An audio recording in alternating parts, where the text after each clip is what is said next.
بسم اللہ الرحمن الرحیم الحمد للہ رب العالمین والصلاة والسلام علی اشرف الانبیاء والمرسلین سیدنا و نبینا و مولانا محمد وعلی آلہ وصحبہ اجمعین اما بعد باب الکرم والجود والانفاق فی وجوہ الخیر ثقة باللہ تعالی۔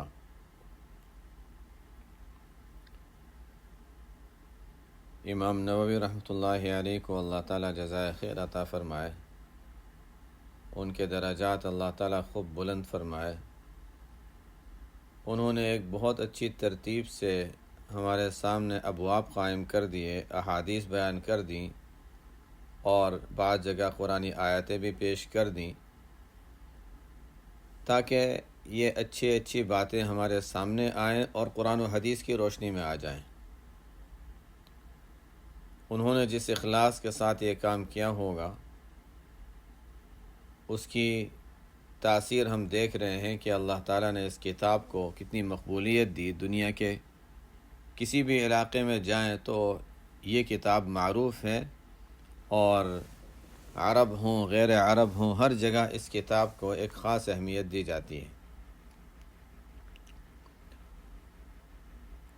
پیچھے ہم نے عنوان پڑھا تھا کہ انسان کو کچھ نہ کچھ محنت کرنی پڑتی ہے،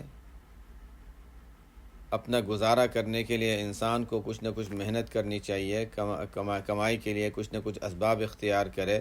عمل بالید کے الفاظ آئے تھے پیچھے روایتوں میں، یعنی اپنی انسان کوئی چیز بناتا ہے، کچھ محنت کرتا ہے تاکہ کسی کے سامنے ہاتھ نہ پھیلانے پڑیں اور اپنی ضروریات انسان خود پوری کر لے۔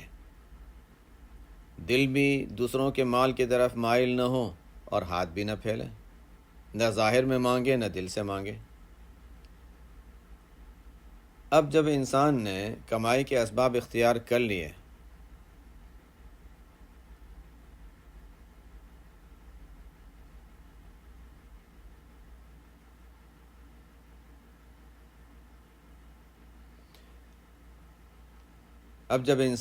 کمائی کے اسباب اختیار کر لیے اور اللہ تعالیٰ نے اس کو کچھ روزی وغیرہ دے دی، اس کے ہاتھ میں کچھ پیسے آ گئے، تو اب یہ عنوان اسی اعتبار سے ہے کہ باب الکرم والجود والانفاق فی وجوہ الخیر، کہ جب انسان نے کچھ کما لیا اور کمانے کے بعد اپنی ضروریات کے بعد کچھ بچ گیا، تو جو بچا ہوا ہے اس میں کیا کرنا ہے۔ عام انسان کی سوچ یہ ہوتی ہے کہ میں جمع کر کے رکھوں، آئندہ کام آئے گا، آئندہ خرچے آ جائیں گے، ہمیں نہیں تو ہمارے بچوں کو خرچے پیش آئیں گے، اور یہ مسئلہ ہوگا، یہ ہوگا۔ تو انسان ایک رقم پہلے سوچتا ہے، اچھا میں کچھ چند ہزار رکھ لوں، 2-3 ہزار رکھ لوں، پھر سوچتا ہے نہیں 20-25 ہزار رکھ لوں، پھر سوچتا ہے نہیں 1-2 لاکھ رکھ لوں۔ کوئی حد نہیں ہوتی، کوئی اس کی حد نہیں، کوئی لمٹ نہیں، اور انسان کی سوچیں بڑھتی ہی چلی جاتی ہیں اس سلسلے میں۔ اسی کو فرمایا کہ دیکھو جب مال آئے تو جود، انسان سخاوت سے کام لے، انفاق فی وجوہ الخیر، نیکی کے کاموں میں انسان خرچ کرے، ثقۃ باللہ تعالی، اللہ پر بھروسہ کرتے ہوئے۔ جس اللہ نے ابھی دیا، ابھی ضرورتیں پوری کی ہیں، وہ اللہ آئندہ بھی دے گا اور ضرورتیں پوری کرے گا۔ جیسے بعض مشائخ کی سوچ ہوتی ہے نا، بہت سو کی، بعضوں کی زبان پر بھی جاری ہو جاتا ہے اور زبان سے بھی فرما دیتے ہیں، تاکہ اللہ تعالیٰ ان سے بلکہ کہلوا دیتے ہیں تاکہ بعد والوں ہمارا جیسے لوگوں کے لیے سبق ہو، کہ انسان کو جب ضرورت پیش آتی ہے، کوئی خرچہ پیش آ گیا، انتظام ہو گیا، کہیں سے کچھ نہ کچھ ہو جاتا ہے، سوچتا ہے نہیں آئندہ کے لیے اب میں جمع کر کے رکھ لوں، آئندہ کے لیے میں یہ کر لوں۔ تو بعض حضرات کی سوچ یہ ہوتی ہے کہ دیکھو اللہ پر بھروسہ، وثقۃ باللہ تعالی، اللہ تعالیٰ پر بھروسہ، اعتماد، تو اس بنیاد پر بعضوں کا انداز یہ ہوتا ہے کہ بس ٹھیک ہے، ہمیں کچھ بھی جمع کر کے نہیں رکھنا، کچھ بھی جمع کر کے نہیں رکھنا، ضروریات میں استعمال کر لیا، اور یہ بچا ہوا اچھا چلو یہ صدقے میں دے دو، یہ فلانے کے دے دو، یہ فلانے کے دے دو۔ پھر اللہ تعالیٰ دیتے بھی رہتے ہیں اور یہ خرچ کرتے بھی رہتے ہیں. ایک نظام ہے اللہ تعالیٰ کا، ایک نظام ہے اللہ تعالیٰ کا کہ برتن خالی کرو تو برتن میں ہم ڈالیں گے. جب تمہارا برتن بھرا ہوا ہے، جیب بھری ہوئی ہے تو اچھا اس میں اور نہیں آتا، جب خالی ہوگی تو اچھا اس میں اور آنا شروع ہو جائے گا. اللہ تعالیٰ کا نظام ہے. بس ضرورت اس بات کی ہے ثقۃ باللہ تعالی، توکل اللہ پر ہو، اعتماد اللہ تعالیٰ پر ہو. نبی کریم صلی اللہ علیہ وسلم کی خدمت میں کتنی کثرت سے ہدایہ آیا کرتے تھے، مال غنیمت خمس وغیرہ کے جو مال آیا کرتے تھے، کتنی کثرت سے آپ مال کے مالک بنتے تھے کہ اگر چاہتے تو بڑی بڑی زمینوں کے آپ مالک ہوتے اور بہت کچھ مال و دولت آپ کے حصے میں ہوتا، لیکن کچھ بھی نہیں تھا. آتا چلا جاتا، آتا چلا جاتا، اور آتا بھی رہتا تھا اتنی کثرت سے جس طرح جاتا رہتا تھا. اللہ تعالیٰ کا نظام ہے. تو اسی کو بتایا کہ دیکھو مال جمع کرنے کی فکر نہ کرو. آگے بخل وغیرہ کی مذمت کو بیان کریں گے، یہاں پہلے بیان کر رہے ہیں دینے کو. تو پہلے گویا ہم اس کو اس بات کے انداز میں کہ دیکھو جو ہے زائد اس کو خرچ کرو، اب آگے خرچ نہ کریں تو پھر کیا ہوگا، اس کی مذمت بیان کی جائے گی. باب الکرم والجود والانفاق فی وجوہ الخیر ثقۃ باللہ تعالی. قال اللہ تعالی وما انفقتم من شیء فهو یخلفہ. اللہ تعالیٰ کا وعدہ ہے، ما انفقتم من شیء. جو عربی زبان سے واقف ہیں وہ سمجھ سکتے ہیں کہ اس میں کتنی گہرائی ہے. ایک تو ہوتا ہے یہ کہہ دیا جائے جو تم خرچ کرتے ہو اللہ اس کا بدل دے دیں گے، لیکن اس تاکید کے ساتھ ما انفقتم من شیء، جس کا مطلب یہ ہے کہ جو کچھ بھی، جتنی تاکید ہم اس کو اردو میں لا سکتے ہوں، جو کچھ بھی تم خرچ کرو گے اللہ اس کا بدل تمہیں دے دے گا. اللہ کی طرف سے وعدہ ہے. ہماری سوچ چاہے اس کے مطابق نہ چلتی ہو اور ہماری عقل کام نہ کرتی ہو، لیکن اللہ تعالیٰ کا نظام ہے. پوری دنیا کا نظام اگر ہم دیکھیں اس آیت کی بنیاد پر عجیب ہے. پوری دنیا کا ہم نظام دیکھیں، لوگ کہتے ہیں کہ دیکھو گھوڑے، جیسے ہمارے استاد تھے جب وہ پڑھاتے تھے تو سبق میں مسئلہ آیا کہ گھوڑے کو نہیں کھانا چاہیے. نہیں کھانا چاہیے شرعی مسئلے کی بات ہے، حلال حرام کی بات نہیں، حرام نہیں ہے، لیکن نہیں کھانا چاہیے. تو وہ فرماتے تھے اس کی جو حکمت جو بیان کی، اس میں بعض علماء نے حکمت یہ بیان کی کہ گھوڑا بہت قیمتی جانور ہے، اس کو جتنا ہو اس کو باقی رکھنا چاہیے. ذبح کریں گے تو ذبح کرنے کی وجہ سے ہم ایک کام کی چیز کو ضائع کر رہے ہیں. ہمارے استاد فرماتے تھے کہ یہ حکمت اتنی کوئی سمجھ میں آنے والی نہیں ہے. میں نہیں کہہ رہا، صحیح غلط کی بات نہیں کر رہا، میں ایک بات بتا رہا ہوں کہ ہمارے استاد فرمایا کرتے تھے کہ یہ اتنی کوئی قوی بات نہیں ہے. اس لیے کہ اللہ تعالیٰ کا نظام یہ ہے کہ جو چیز جتنی زیادہ ختم ہوتی ہے اتنی زیادہ اور آتی ہے. اور واقعتاً ان کی بات سمجھ میں آئی. سب سے زیادہ جو جانور استعمال ہوتا ہے کھانے وغیرہ میں وہ مرغی ہے، تو اتنی ہی کثرت سے وجود میں آتی ہے. کیسے وجود میں آتی ہے، کیا ہے، وہ جو بھی انسان اپنی کوششیں کرے، اسباب اختیار کرے، لیکن بہرحال ہوتا ہے. اور بکریاں، بھیڑ بکری وغیرہ استعمال میں ہوتی ہے تو ان کی بھی کثرت ہے. کتنے زیادہ کھائے جاتے ہیں جانور. پھر گائے وغیرہ استعمال ہوتی ہے، ان کی بھی کثرت سے. اونٹ کا استعمال کم ہو گیا، اب لوگ عام طور سے اونٹ کم کھاتے ہیں تو ان کا وجود کم ہے ان جانوروں کے مقابلے میں. گھوڑوں کا استعمال اور کم ہے تو ان کا وجود اور کم ہے. یہ نظام ہے اللہ تعالیٰ کا. جس جانور کا استعمال کم ہوگا وہی جب خالی کرو گے تو اور اللہ تعالیٰ بھر دے گا. اللہ تعالیٰ کا نظام ہے. جب خالی ہی نہیں کر رہے تو اور کہاں سے آئے گا. وما انفقتم من شیء فهو یخلفہ. یہ تو میں ایک دنیا کے نظام کے لحاظ سے بتا رہا تھا. پانی کی ضرورت زیادہ، اللہ تعالیٰ نے اس کو اتنے ہی زیادہ عام کر دیا. انسان کی اپنی ضروریات میں بھی ہم اپنے حالات پر غور کریں. ما انفقتم من شیء فهو یخلفہ. جو کچھ بھی تم خرچ کرو گے، اچھی نیت سے خرچ کرو گے، اللہ تعالیٰ اس کا بدل عطا فرما دیں گے. دنیا میں بھی ملتا ہے، آخرت میں جو ثواب ملے گا وہ تو آخرت میں ملے گا، لیکن دنیا میں بھی ملتا ہے. انسان کی اگر زندگی رہی تو زندگی میں انسان کو مل جاتا ہے. یہ ہمیں قرآن نے بھی بتایا، اگر ہم سخی لوگوں کی تاریخیں پڑھیں تو اس میں بھی ملے گا، اس میں بھی ملے گا، اور اپنا تجربہ انسان کر لے تو اسی تجربے سے انسان گزرے گا۔ لیکن ظاہر ہے کہ کسی چیز کی سرٹیفکیٹ لینے کے لیے تھوڑا سا امتحان سے گزرنا پڑتا ہے، کسی چیز کی کوئی منصب حاصل کرنے کے لیے تھوڑی محنت سے گزرنا پڑتا ہے۔ تو یہ نہیں ہے کہ ہم آج اگر $1000 دے دیں گے تو فوراً ہمیں آج رات کو 2000 3000 مل جائیں گے، لیکن آہستہ آہستہ آہستہ آہستہ چاہے نظر آتا ہو نہ آتا ہو لیکن بہرحال آ جاتا ہے۔ آگے حدیثوں میں بھی یہ بات آئے گی، یہ تو قرآن کی آیت میں آگے، اسے میں یہاں بتا رہا ہوں۔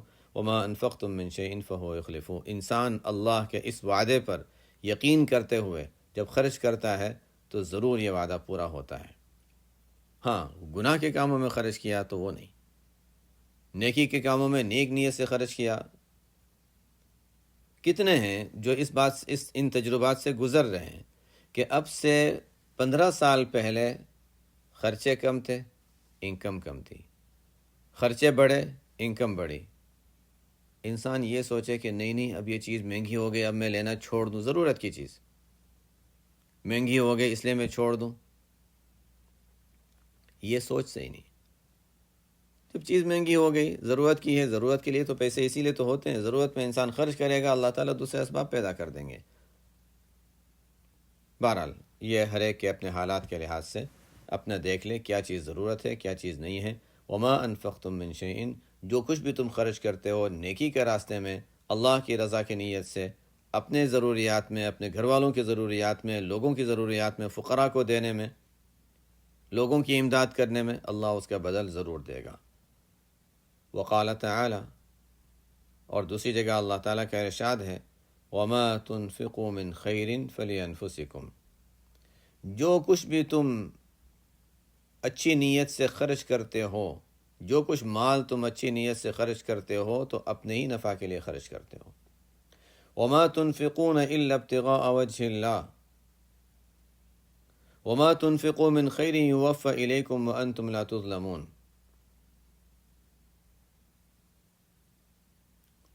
تو انسان اللہ تعالیٰ کی رضا کے لیے جو خرچ کرتا ہے، اپنے ہی نفع کے لیے خرچ کر رہا ہے، اور جو کچھ خرچ کرتے ہو تم، اللہ تعالیٰ فرماتے ہیں کہ یوفى الیکم، پورا پورا تمہیں دے دیا جائے گا، تم پر کوئی ظلم نہ ہوگا۔ یہ آخرت کی اگر ظاہری لحاظ سے آیت میں آخرت کو بیان کیا گیا ہے کہ پورا پورا آخرت میں، لیکن یہاں قرآن میں آیت کے آخرت کا ذکر نہیں ہے۔ دنیا میں بھی مل جاتا ہے، آخرت میں تو ملے گا ہی ملے گا، تو پورا پورا اس کا بدلہ تمہیں مل جائے گا، تم پر کوئی ظلم نہ ہوگا۔ وقال تعالی، اور تیسری ایک جگہ اللہ تعالیٰ کے ارشاد ہے، قرآن میں تو اس کے بہت تذکرے ملتے ہیں۔ قرآن میں انفاق فی سبیل اللہ کے راستے میں، نیکی کے راستے میں خرچ کرنے کی بہت آیتیں ملیں گی۔ وقال تعالی وما تنفقوا من خیر فإن اللہ بہ علیم، جو کچھ تم خرچ کرتے ہو، جو کچھ تم مال نیکی کی نیت سے خرچ کرتے ہو، خیر کے معنی مال کے آتے ہیں، اور خاص طور پہ انسان جب اچھائی میں استعمال کرے تو اس کے لیے یہ لفظ استعمال ہوتا ہے۔ وما تنفقوا من خیر، جو خیر کے راستے میں، نیکی کے راستے میں تم خرچ کرتے ہو تو اللہ تعالیٰ اسے جانتا ہے۔ تم نے بہت چھپ کر دیا لیکن اللہ تعالیٰ جانتا ہے۔ آگے اس کے بارے میں آیات وغیرہ بھی آتی رہیں گی، مختلف ابواب آتے رہیں گے، احادیث بھی آتی رہیں گی۔ وما تنفقوا من خیر فإن اللہ بہ علیم، جیسے میں نے بتایا کہ یہ تو مثال کے طور پر چند آیتیں امام نووی نے پیش کر دیں، ورنہ قرآن کریم میں اس سلسلے میں بہت کچھ ہے۔ اب آگے احادیث پہ جاتے ہیں۔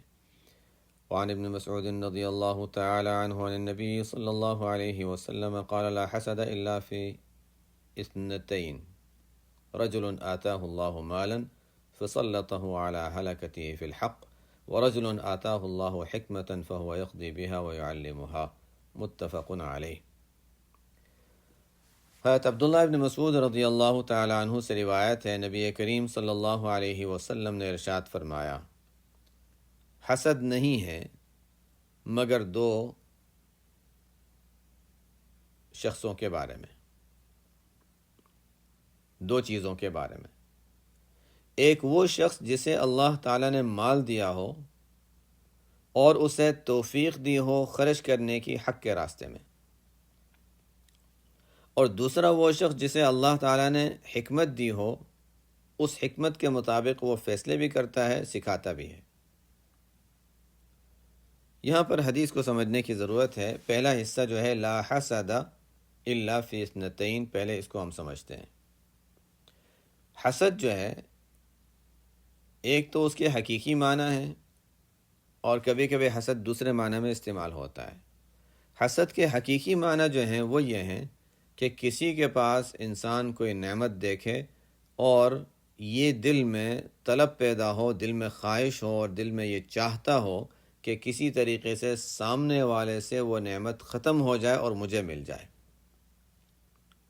کسی کی نعمت کے ختم ہونے کی تمنا کرنا، یہ چاہنا کہ وہ ختم ہو جائے، اس سے انسان جلتا ہے، کیوں سامنے والے کو ملی، اس سے ختم ہو جائے مجھے مل جائے، یہ حسد ہے۔ اور اسی طرح اگر کوئی شخص یہ چاہتا ہے کہ سامنے والے سے وہ نعمت ختم ہو جائے، مجھے ملے یا نہ ملے، یعنی اپنے لیے بھی نہیں چاہ رہا، بس یہ کہ اس کو نہ ملے، خواہ کسی سے بغض اور کینہ، یہ تو اللہ تعالیٰ نے فرمایا ذالک فضل اللہ یؤتیہ من یشاء۔ کسی کے پاس کوئی نعمت دیکھیں تو یہ سوچیں ذالک فضل اللہ یؤتیہ من یشاء، تو اللہ کا فضل، اللہ جسے چاہتا ہے دیتا ہے۔ کسی کو مال دیتا ہے، کسی کو شہرت دیتا ہے، کسی کو عزت دیتا ہے۔ تینوں چیزوں کو ہم ملا لیتے ہیں، حالانکہ تینوں الگ الگ ہیں۔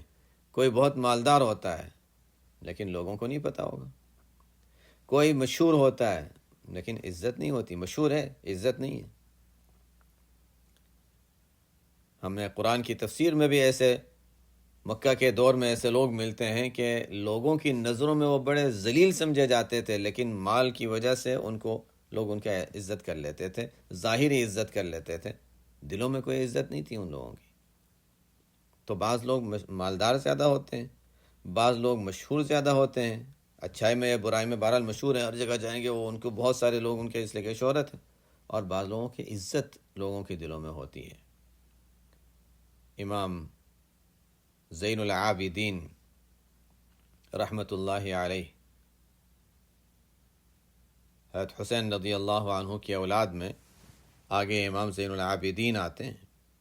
امام زین العابدین طواف کے لیے تشریف لے گئے، اور طواف کے لیے جب تشریف لے گئے تو وہاں پر اس وقت کا جو حاکم اور خلیفہ ہوا کرتے تھے عبد الملک بن مروان کے اولاد میں، تو وہ ہشام بن عبد الملک تھا، خلیفہ کا بھائی، بہت اونچا مقام سمجھا جاتا ہے، وہ وہاں پر تھا۔ تو ولید ابن عبد الملک اس کا بھائی ہشام بن عبد الملک، وہ وہاں پر تھا۔ حجر اسود کے پاس جانا تھا، بھیڑ تھی نہیں جا سکا، حج کا ایام تھے، بھیڑ تھی نہیں جا سکا، تو سائڈ میں وہاں پر اس کے لیے کوئی جگہ بنا دی گئی ٹیک وغیرہ لگانے کی، آرام سے بیٹھنے کی، وہاں بیٹھ گیا مطاف میں، دیکھ رہا تھا منظر۔ اتنے میں امام زین العابدین طواف کرتے ہوئے حجر اسود کے پاس پہنچے، لوگوں نے ان کے لیے جگہ چھوڑ دی، وہ گئے اور جا کر بوسہ دیا۔ یہ منظر دیکھ رہا تھا کہ دیکھو ان کو وہ اعزاز حاصل ہے جو مجھے نہیں ہے۔ کسی نے پوچھ لیا ہشام ابن عبد الملک سے کہ یہ کون شخص ہے؟ اب وہ ظاہر ہے کہ یہ بتانا کہ یہ فلاں ہے، اب تعریف تو نہیں کر سکتے، پتہ نہیں کون ہوگا، جاننے کے باوجود یہ کہہ دے پتہ نہیں کون ہوگا۔ وہاں پر ایک شاعر تھا، شاعر تو شاعر ہوتے ہیں اپنے، ایسا نہیں کہہ رہا کہ وہ بہت زیادہ کوئی بزرگ آدمی تھا، کوئی شاعر تھا، اس نے جب یہ سنا یہ سوال و جواب تو اس کو ناراضگی ہوئی کہ اچھا یہ مشہور شخصیت، اتنی بڑی ہستی، اور اس کے بارے میں یہ کہا جا رہا ہے کہ نہیں پتہ کون ہے۔ تو وہ ہشام بن عبد الملک کو تو نہیں، لیکن جو سوال کرنے والا تھا نا اس کو جواب دیا اشعار میں، اور عجیب اشعار تھے، وہ اشعار بھی تاریخی ہیں۔ ھذا الذی تعرف البطحاء وطأته، بڑے عجیب اشعار تھے۔ آگے انشاءاللہ کبھی موقع ہوا تو میں بتاؤں گا، آگے احادیث میں جہاں تذکرہ آئے گا۔ تو بہرحال اس میں انہوں نے یہ بھی کہا تھا ساتھ ساتھ، جس کو آگے اس باب سے متعلق جو بات ہے، کہ یہ وہ شخصیت ہے جن کو زمین کا ذرہ ذرہ جانتا ہے، عرب بھی جانتا ہے، عجم بھی جانتا ہے، یہ کوئی غیر معروف شخصیت نہیں ہے۔ اور ان کے تعریف میں یہ بھی کہا تھا ما قال لا قط الا فی تشہدہ لولا التشہد کانت لاؤہ نعم، انہوں نے کبھی بھی نہ نہیں کہا کسی کو، کوئی مانگنے والے کو منع نہیں کرتے ہیں، جب بھی کوئی آتا ہے ان کی سخاوت اتنی معروف ہے کہ کبھی کسی کو نہ نہیں کہتے. لوگوں میں علم کے اعتبار سے، تقوی کے اعتبار سے، سخاوت کے اعتبار سے، ہر لحاظ سے یہ بہت اونچی شخصیت ہیں. کبھی کسی کو نہ ہی نہیں کہتے، بلکہ اگر اتحیات میں اشہد ان لا الہ میں تشہد میں اگر لا نہ ہوتا تو اس وقت بھی وہ لا نہ کہتے، وہ لا کہتے ہی نہیں، کسی کو منع کرتے ہی نہیں. بہرحال بات کہیں اور چلی گئی. تو بہرحال حسد، بات کر رہا تھا میں حسد کی. حسد یہ ہے کہ کسی کے پاس نعمت دیکھ کر انسان کو یہ خیال ہو، یہ تمنا ہو، یہ جلن ہو کہ سامنے والے کو یہ نعمت کیوں ملی، کسی طریقے سے چھن جائے. یہ تو اللہ تعالیٰ جس کو دے دے، ذالک فضل اللہ یؤتیہ من یشاء. جب تک اللہ نے چاہا دیا ہے. پتہ نہیں یہ چیز اس کے لیے خیر بھی ہے یا نہیں ہے. مال کسی کو ملا ہے زیادہ، کیا پتہ وہ قارون اور فرعون میں شامل ہو جائے، کوئی اچھائی تو نہیں ہے. کسی کو شہرت زیادہ ملی ہے، ٹھیک ہے ملی ہے، ہمیں کیا کرنی ہے، کیا پتہ اس کے حق میں آخرت میں خیر کا ذریعہ ہوگی یا نہیں ہوگی. کسی کو نماز کی توفیق زیادہ ملی ہے، بہت اچھی بات ہے. دینداری کی توفیق ملی ہے، اچھی بات ہے. یہ تو ایسی چیز ہے جس میں انسان کو دوسرے سے آگے بڑھنا ہے، لیکن یہ نہ سوچے کہ سامنے والا پیچھے ہٹ جائے. تو حسد کیا ہے؟ کسی کے پاس کوئی نعمت دیکھ کر یہ تمنا کرنا کہ اس کی وہ نعمت چھن جائے، مجھے ملے یا نہ ملے، چھن جائے. یہ حسد ہے، یہ جائز نہیں ہے.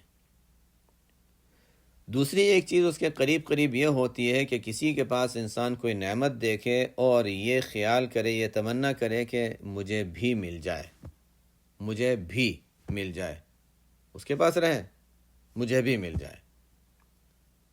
تو یہ اس کو کہا جاتا ہے غبطہ عربی میں، اس کو اردو میں رشک کرنا کہتے ہیں، رشک آتا ہے. تو یہ غبطہ اور رشک جو ہے یہ جائز ہے، لیکن کسی کے مال کو دیکھ کر یہ غبطہ کہ اچھا مجھے بھی اتنا مال مل جائے، کسی کی شہرت کو دیکھ کر، کسی کی عزت کو دیکھ کر، یہ چیزیں یہ کوئی اچھی چیز نہیں. اس لیے انسان کیوں غبطہ کرے؟ یہ کوئی مانگنے کی چیز ہے، کوئی تمنا کرنے کی چیز ہے. ہاں، دو ایسی چیزیں ہیں آپ صلی اللہ علیہ وسلم فرماتے ہیں جہاں غبطہ کرنا مناسب ہے اور اچھا ہے. وہ کیا ہے؟ وہ یہاں بیان فرما رہے ہیں. لا حسد الا فی اثنتین، غبطہ نہیں کرنا چاہیے مگر دو موقعوں پر. غبطہ نہیں کرنا چاہیے، رشک نہیں کرنا چاہیے مگر دو موقعوں پر. نمبر ایک وہ شخص جسے اللہ تعالیٰ نے مال دیا ہو، اور مال ایسا کہ اس کو توفیق دی ہے کہ اس کو وہ خرچ کرتا، حالانکہ کیا مطلب ختم کر دیتا ہے مال کو. یہ اتنا خرچ کیا، ادھر خرچ کیا، ادھر دیا، ادھر دیا، ادھر دیا، دیتے دیتے مال کو ختم کر دیا نیکی کے راستے میں، حق کے راستے میں. تو انسان کو یہ ہوگا کاش کہ میں بھی اس کی طرح ہوتا، میرے پاس اتنی مہینے کی انکم ہوتی تو میں ہزاروں اس کو دیتا، اس کو دیتا، اس کو دیتا، اللہ کے راستے میں خرچ کرتا، اتنی مسجدیں تعمیر کرا دیتا، اتنے یہ کرا دیتا. یہ کوئی اچھی چیز ہے جو انسان سوچے، لیکن کچھ پتہ نہیں ہوتا.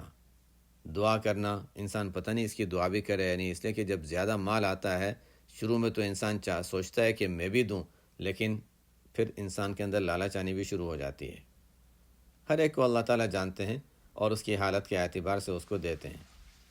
خیر، دوسرا وہ شخص جہاں انسان رش کرے، وہ کیا ہے؟ اللہ تعالیٰ نے کسی کو حکمت کا لفظ ہوتا ہے، علم سے ایک اونچا درجہ ہوتا ہے. ایک تو ہوتا ہے انسان کو علم معلومات، اس سے اوپر کا درجہ ہے کہ علم صحیح، علم نافع، دین کی صحیح سمجھ. علم سے اوپر والا درجہ، انتہائی سمجھداری والا درجہ جو ہے وہ حکمت کہلاتا ہے. ایک تو ہوتا ہے انسان نے کتابیں پڑھ لی، الفاظ پڑھ لیے، ایک ہوتا ہے اس کو سمجھ لیا، اس کی سمجھ اس کو اچھی طرح ہضم کر لیا. تو وَرَجُلٌ آتَاهُ اللَّهُ حِكْمَةً، دوسرا وہ شخص جسے اللہ تعالیٰ نے صحیح علم دیا ہو، حکمت دی ہو، اور اس علم کے ذریعے سے وہ لوگوں میں فیصلہ بھی کرتا ہے. لوگ آتے ہیں اچھا اس بارے میں، وہ کہتے ہیں دیکھو یہ صحیح ہے، اس طرح کر لو، یہ مناسب نہیں ہے. صحیح غلط کے فیصلے بھی کر لیتا ہے، اور گویا کہ وہ قضاء اور قاضی کے جو جگہ ہے وہ بھی لے لیتا ہے، اور اس کے علاوہ لوگوں کو دین بھی سکھاتا ہے. تو یہ ایسا شخص ہے جس کے بارے میں انسان رش کرے، غبطہ کرے، تو یہ مناسب چیز ہے. تو آپ صلی اللہ علیہ وسلم فرماتے ہیں کہ یہ دو سب سے اونچے مقام، مال اللہ کے راستے میں خرچ کرنا، علم اللہ کے لیے اس کو خرچ کرنا، یہ دو ہیں جو انسان کے لیے تمنا کی چیز ہے. باقی چیزیں تو اس کی اتنی کوئی اہمیت نہیں ہے. حدیث نمبر 2، وعنہ رضی اللہ تعالی عنہ قال قال رسول اللہ صلی اللہ علیہ وسلم أيكم مال وارثه أحب إليه من ماله قالوا يا رسول الله ما منا أحد إلا ماله أحب إليه منه إلا ماله أحب إليه قال فإن ماله ما قدم ومال وارثه ما أخر رواہ البخاری۔ انہی سے یعنی پیچھے جو صحابی پیچھے روایت کے جو راوی تھے ابن مسعود رضی اللہ تعالیٰ عنہ، انہی سے یہ روایت بھی منقول ہے۔ فرماتے ہیں رسول اللہ صلی اللہ علیہ وسلم نے ارشاد فرمایا تم میں کون ایسا ہے کہ جس کو وارث کا مال اپنے مال سے زیادہ پسند ہو؟ اس کے وارثوں میں سے کوئی بھی ہو،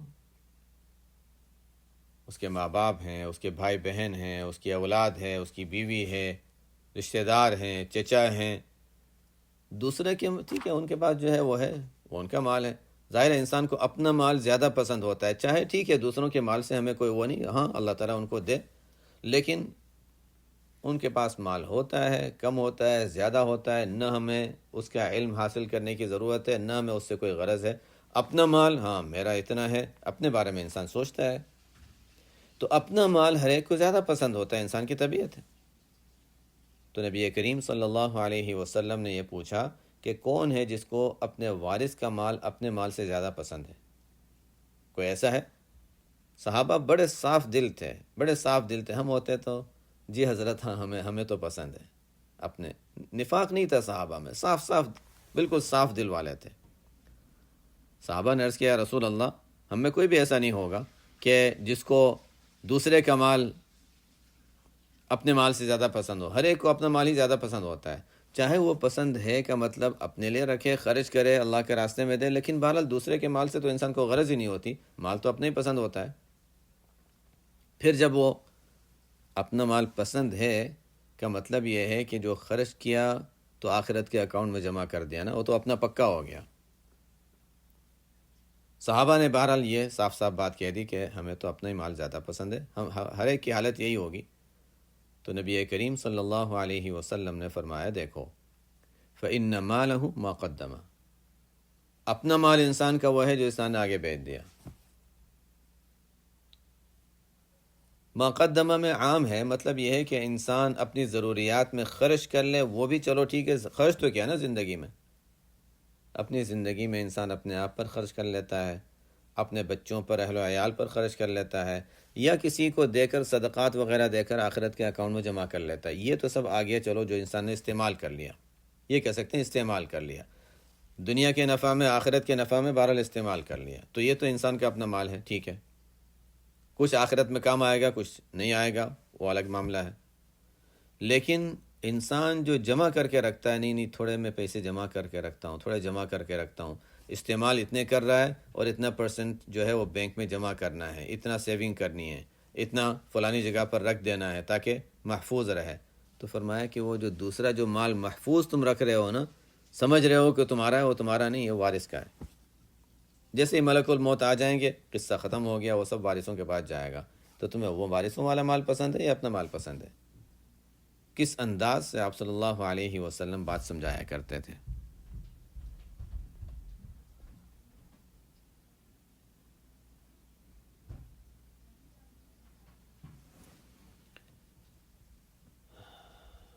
اچھا، تو بہرحال ہر شخص کو آپ صلی اللہ علیہ وسلم کی تعلیم یہاں پر یہ ہے کہ ہر شخص کو یہ سوچتے رہنا چاہیے کہ میں جو مال جمع کر کے رکھ رہا ہوں وہ پتہ نہیں میرے کام میں آئے گا یا نہیں آئے گا، جو استعمال کر لیا وہ انسان کے کام میں آ گیا۔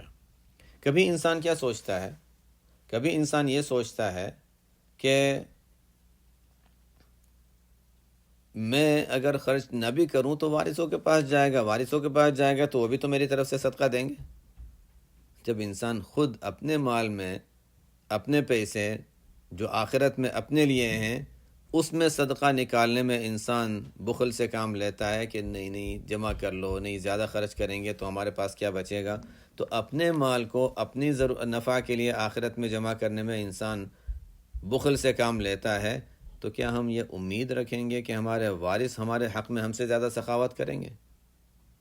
بہرحال ہاں ہوتے ہیں دینے والے، دیتے بھی ہیں، لیکن پھر بھی اپنے ہاتھ سے انسان دے وہ بات الگ ہے۔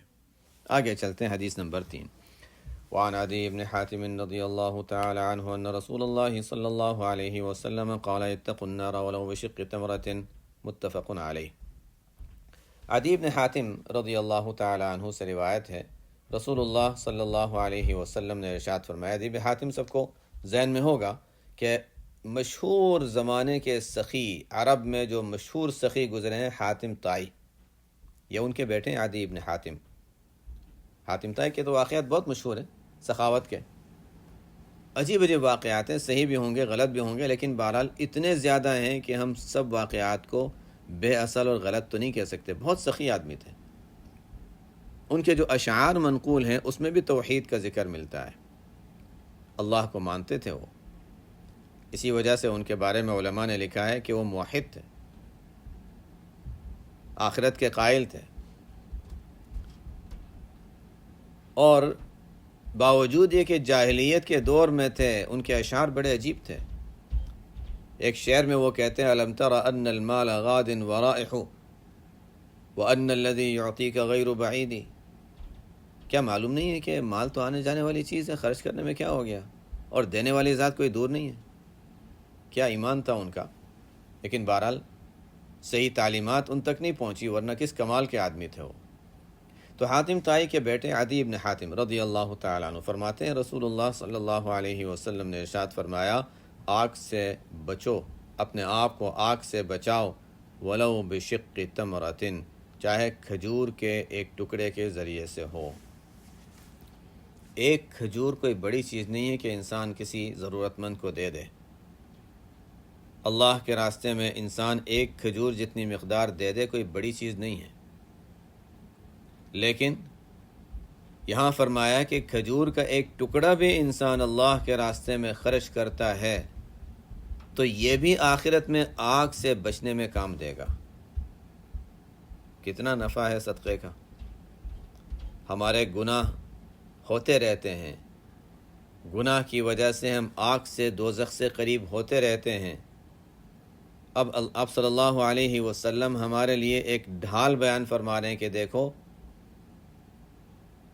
یہ ایک ایسی چیز ہے جو شیلڈ ہے، ڈھال ہے، تمہیں آگ سے بچانے کا ذریعہ ہے۔ وہ کیا ہے؟ صدقہ۔ انسان کا جب انتقال ہوتا ہے تو مرنے کے وقت انسان یہ تمنا کرتا ہے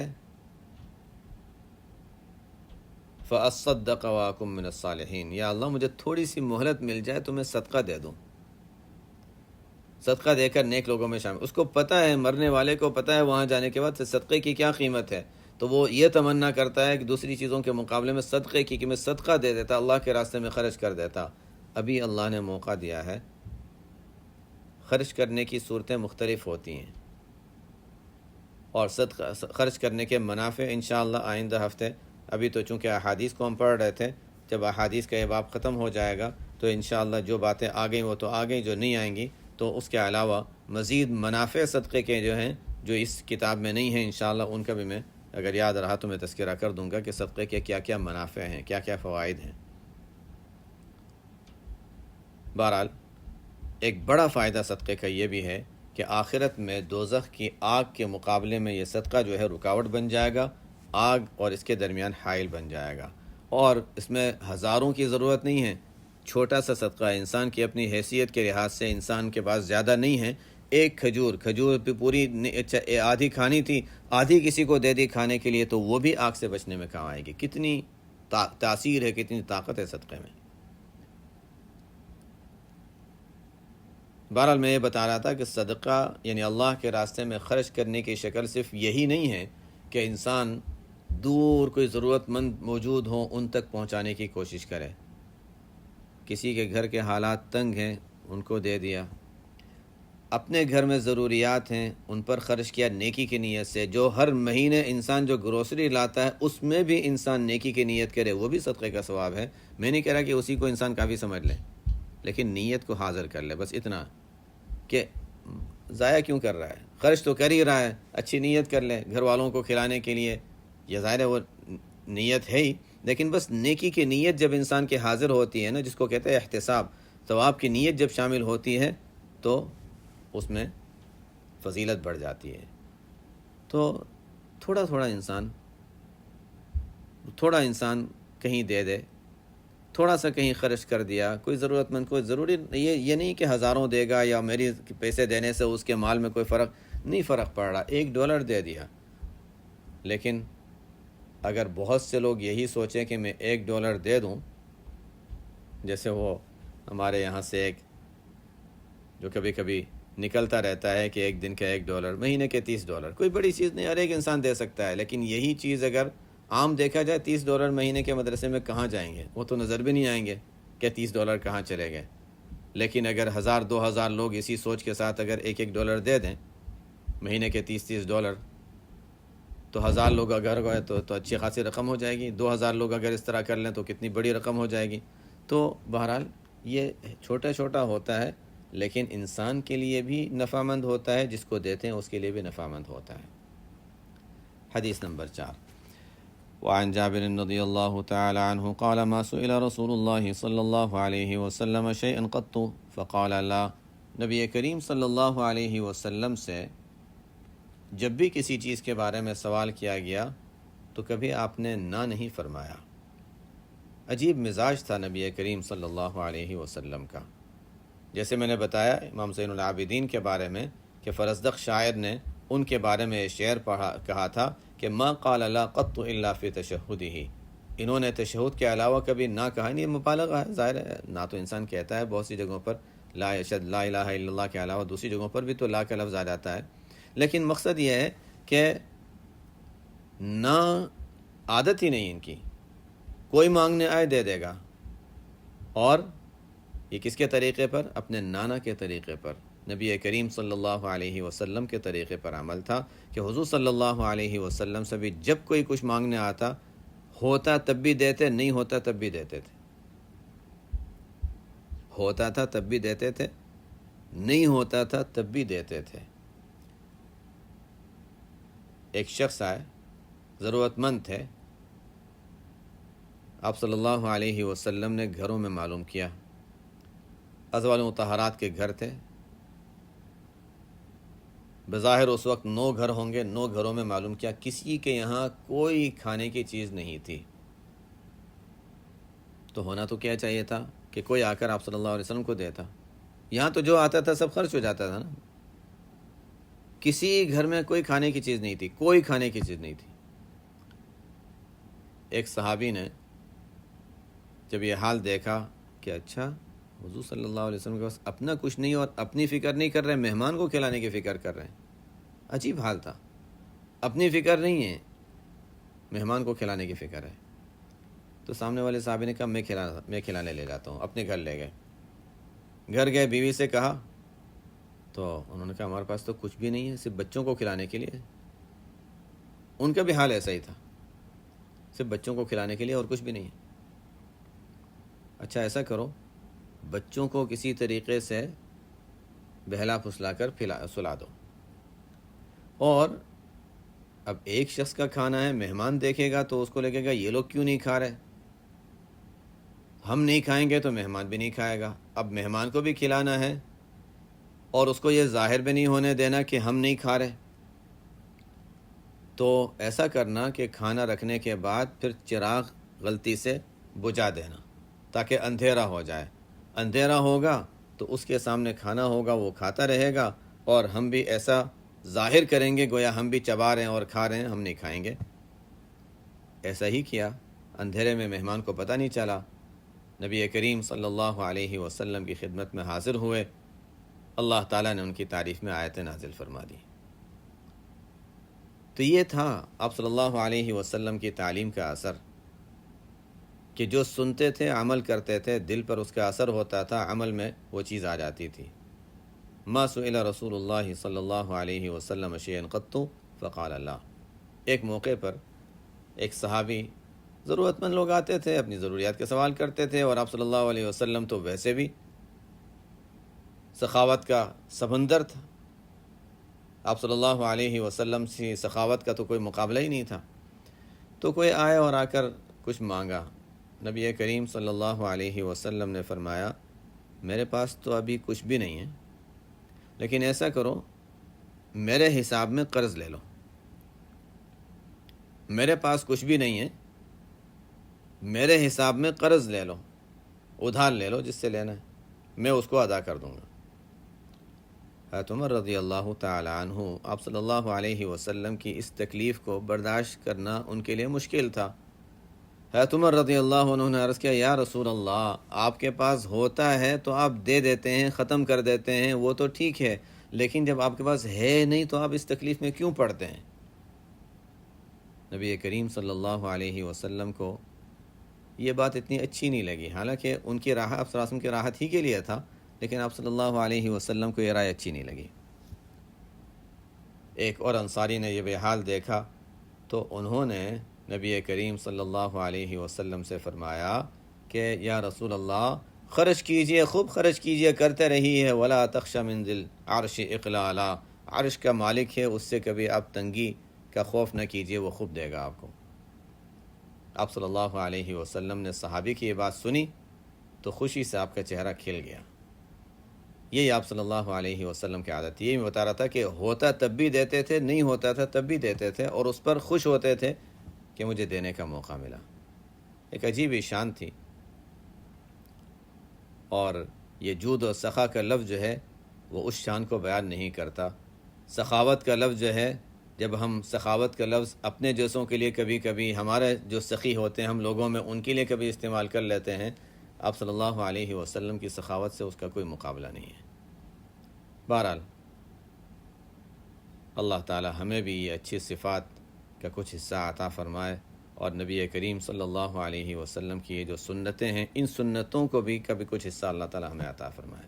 سبحانک اللہم و بحمدک، اشہد ان لا الہ الا انت، استغفرک و اتوب الیک۔